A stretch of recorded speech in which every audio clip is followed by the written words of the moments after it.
My name is Robert Carichoff. My firm is Triumph Law. We're based here in Folsom, California, and we handle almost exclusively auto crash cases.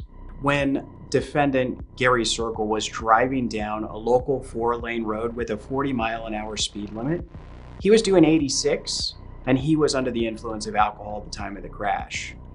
As he approached the intersection where the crash happened, another driver, another defendant in the case named Adam Bills, pulled out into traffic and stopped directly in front of the speeding driver, defendant Circle.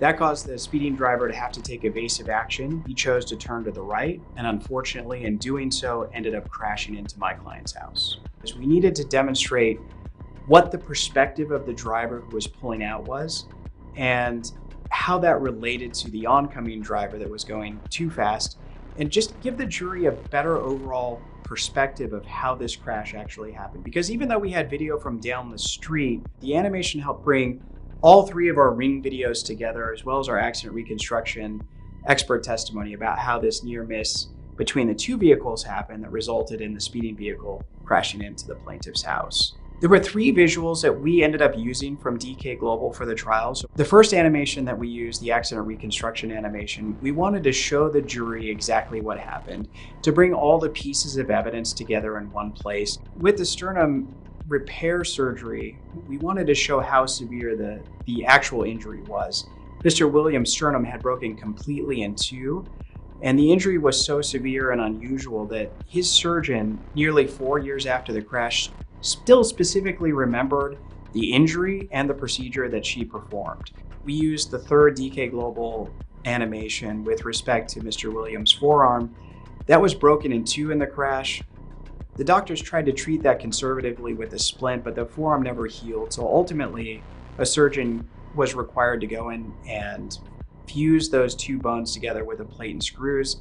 And the animation that DK Global prepared allowed us to talk to his doctor who performed that surgery on the stand, and allowed the surgeon to explain why the repair was done and how it was done. But I like to use the animations as much as possible because we've all heard that saying, a picture is worth 1,000 words, and I could describe this every which way from Tuesday, but the animation is just going to show it. And if I do both of those things together, it's certainly going to stick better than just maybe a visual alone, or certainly more than just describing the incident with words alone.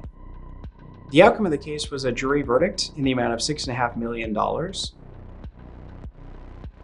Using DK Global animations before trial, it lets the defense lawyers who we haven't worked against before know that we are ready to try this case and we are prepared to do so. And the earlier I can get the animations complete and ready to go, the stronger that message is. Whether it's an accident reconstruction animation or a surgical animation, it allows the jury to see what happened rather than just hear what happened. This was something that was useful for the case and that was a really high quality product. It's always easy to work with DK Global. Definitely looking forward to more cases and more animations from the company.